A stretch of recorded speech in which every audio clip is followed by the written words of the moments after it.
Olá, aqui é só um recadinho. Temos agora um canal de cortes da TV Flórida. Confira o link na descrição desse vídeo. Já está inscrito? Se ainda não, corre lá e se inscreva. Aproveite para se tornar membro do canal. Vamos para o vídeo agora. Com Cristina Grêmio. Cris, pronta para conversar conosco nessa manhã de segunda-feira.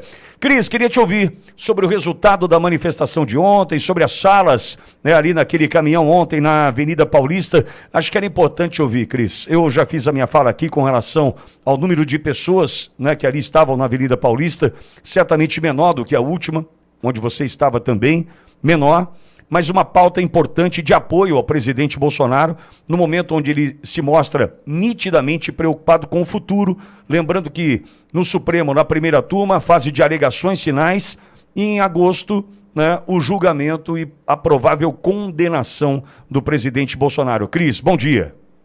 Tudo bem? Bom dia, Pitoli, bom dia aos nossos ouvintes, uma boa semana a todos. Manifestação importantíssima, com um mote mais abrangente do que as anteriores, que eram apenas pela anistia, o que é para lá de prioritário no Brasil, continua sendo, mas desta vez clamando por justiça. E por que eu digo que é importantíssimo ampliar o mote da manifestação? Porque agora, mais do que nunca, governos estrangeiros estão de olho no Brasil, empresas estrangeiras que querem investir no Brasil e não acreditam na segurança jurídica do país, porque não existe mais mesmo, estão de olho no Brasil. E a gente vê a mídia estrangeira aos poucos furando essa bolha da mídia nacional militante pró-Lula e cobrindo conforme a realidade, conforme os fatos, conforme o que acontece aqui. Então, nesse sentido, era muito importante que o povo brasileiro de bem fosse visto na rua, clamando por justiça, para ficar claro a quem olha de fora que não temos mais isso aqui no Brasil.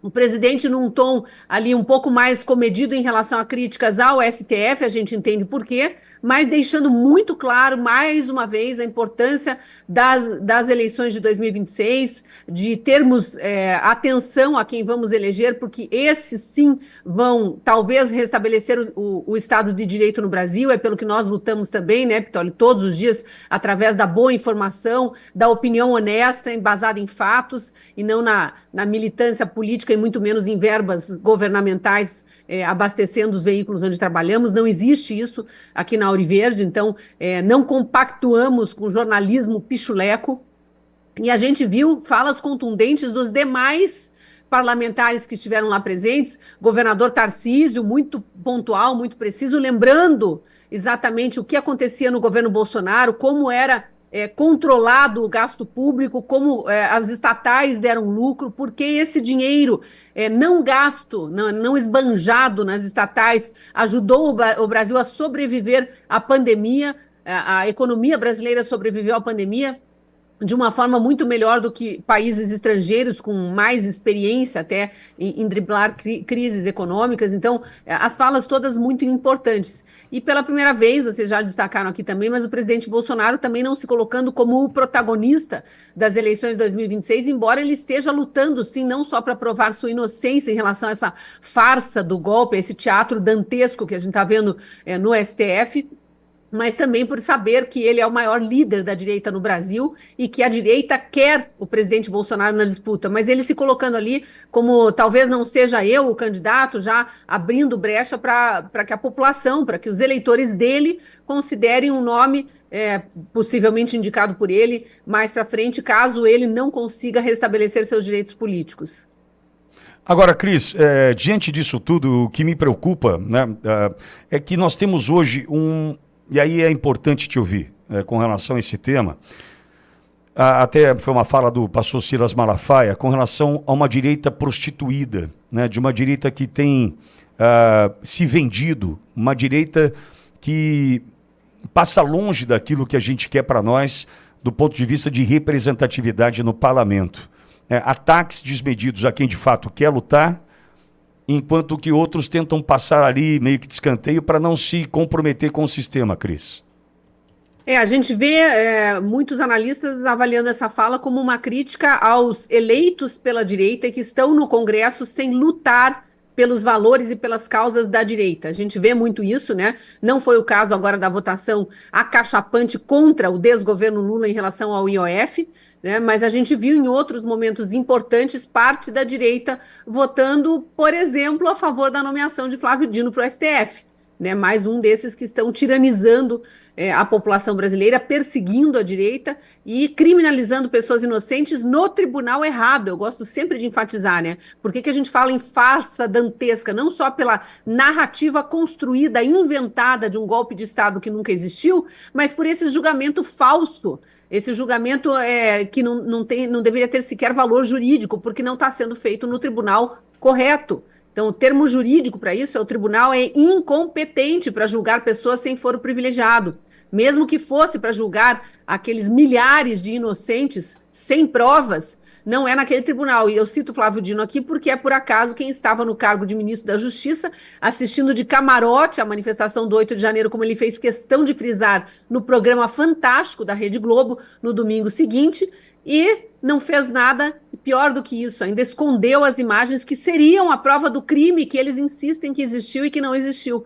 Então, se tem gente eleita pela direita votando com o governo nesta situação de sabatina de ministros indicados, de nomes indicados para ministro do STF, ou em outras votações, eu acho que o pastor fala de maneira correta. Em relação às intrigas que acontecem em grupos de direita, provocadas por futuros candidatos que não querem ver adversários na disputa porque temem enfrentá-los nas urnas, aí é deplorável. Então a gente tem que fazer esse adendo, porque infelizmente isso também acontece na direita.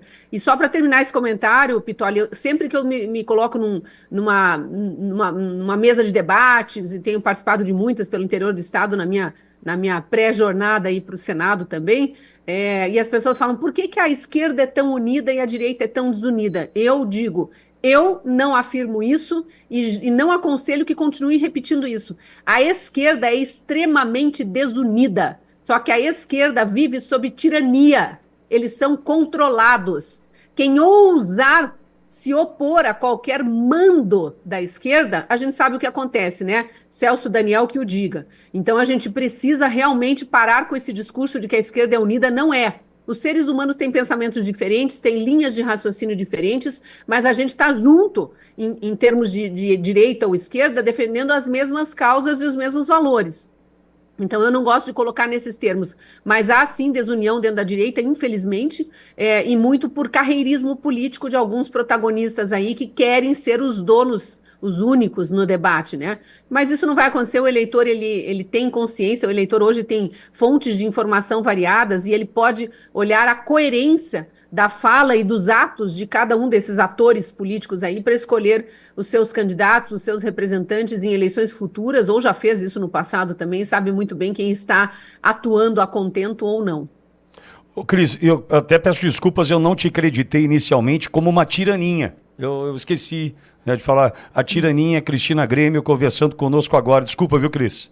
Somos 213 milhões, né? Obviamente que eu estou no meio desses 213 e não no meio dos 7 milhões que ficaram para o lado de lá. E eu acho que isso, porque somos 220 milhões, segundo o IBGE, se a ministra Carmen Lúcia diz que há 213 milhões de pequenos tiranos no Brasil, obviamente ela está deixando 7 milhões de fora. Seriam os que lutam pela democracia, aqueles que assinam cartinhas pela democracia. E, aliás, para voltar na fala anterior, né, que você citou do pastor Silas Malafaia, talvez tenham que olhar para aqueles 7 milhões de não tiranos, segundo a ministra Carmen Lúcia, que tempos atrás assinavam cartinha pela democracia, assinavam pedido de impeachment de Bolsonaro e agora estão lá em cima do caminhão, né, de camisa verde e amarela, se fazendo de direita raiz. Eu acho ótimo que tenham desistido de atacar a direita, tenham desistido de atacar o presidente Bolsonaro e tenham vindo para o lado de cá. Mas se fazer eu estou na direita há mais tempo, eu luto pelos nossos valores há mais tempo, é uma farsa. O eleitor sabe olhar para essas pessoas e conhece muito bem quem é coerente nas suas falas e quem está vindo embarcar numa onda porque já viu que a do lado de lá está naufragando. Ô, Cris, você pediu para a gente veicular um vídeo, ele tem 10 minutos, é sobre o Gustavo Gayer e aquela questão abordada por ele sobre a perseguição, não é isso? Eu acho bem importante, se você quiser, eu seguro um pouquinho no ar para depois voltar a comentar, mas eu acho bem importante que a nossa audiência tenha informação sobre esse conteúdo. Um estudo que o gabinete dele, junto com o gabinete do deputado Marcel Van Hatten, com o apoio da assessoria jurídica da Câmara dos Deputados, fez em relação a deputados federais perseguidos pelo STF. Cris, eu vou fazer um resumo aqui, até mesmo porque eu tenho algumas coisas pela frente aqui na pauta. Foi numa entrevista para mim no sábado à noite que o Geyer apresentou esses dados, né? Uma entrevista então traga lá o resumo porque é importante. Na verdade é o seguinte, o que nós temos hoje são 62% dos processos no Supremo Tribunal Federal recaem sobre parlamentares da direita, parlamentares do PL em especial. Lembrando que o PT, com todos os escândalos que nós temos até aqui, já neste governo, só tem um único processo contra alguém do PT, movido pelo presidente Bolsonaro, contra falas da hoje ministra das Relações Institucionais, Gleisi Hoffmann. Lembrando que uma boa parte, quase 70% desses parlamentares que estão sendo processados hoje têm processos dentro do Supremo Tribunal Federal, que não estão sob sigilo, estão sendo processados por crimes de fala, ou seja, né, processados por um crime que não existe, já que tem um artigo 53 da Constituição que garante a inviolabilidade do mandato de um parlamentar diante de qualquer fala, né?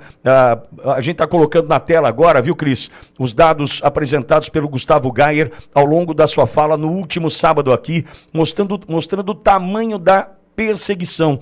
Geyer conclui a sua fala aqui na Ouro Verde no último sábado, na Super Live, dizendo: é nítida a perseguição, Cris. Então, eu recomendo que o nosso ouvinte, nosso espectador aqui, que é sempre muito atento, muito bem informado, depois, né, terminada a transmissão aqui, mais tarde, num outro horário, resgate essa entrevista do deputado Gustavo Geyer para a Rádio Ouro Verde no sábado e assista e veja os detalhes do que ele está colocando para nós, a informação que ele está trazendo. Mas a tela principal ele também divulgou lá no Instagram dele, né? Eu vi esse vídeo no Instagram do deputado Gustavo Geyer, depois vou compartilhar também nas minhas redes, que eu acho importantíssimo. Esse levantamento mostra, por exemplo, o número de deputados processados por fala ou postagem nas redes sociais, processados no STF, porque aí sim eles têm foro privilegiado. Né? Então é importante a gente saber que são 25 deputados do PL e apenas um do PT.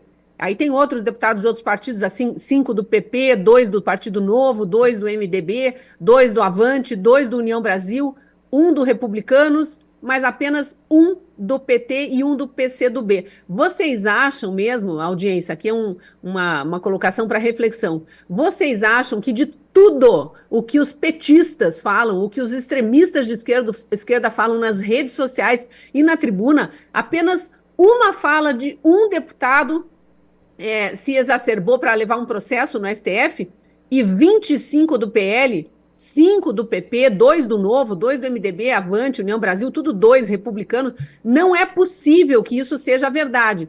Isso aqui prova que o STF está perseguindo descaradamente a direita, aceitando as denúncias que chegam lá através da extrema esquerda em relação aos deputados de direita, e prova que os deputados de direita, apesar de todos os absurdos que ouvem, respeitam a liberdade de expressão dos extremistas de esquerda, que esperneiam o tempo todo, falam impropérios o tempo todo, mas os da direita respeitam a Constituição, sabem que eles têm liberdade de fala, isso está garantido, então eles não processam. É um absurdo quando a gente vê isso num levantamento feito pela própria Câmara dos Deputados, né, Pitoli?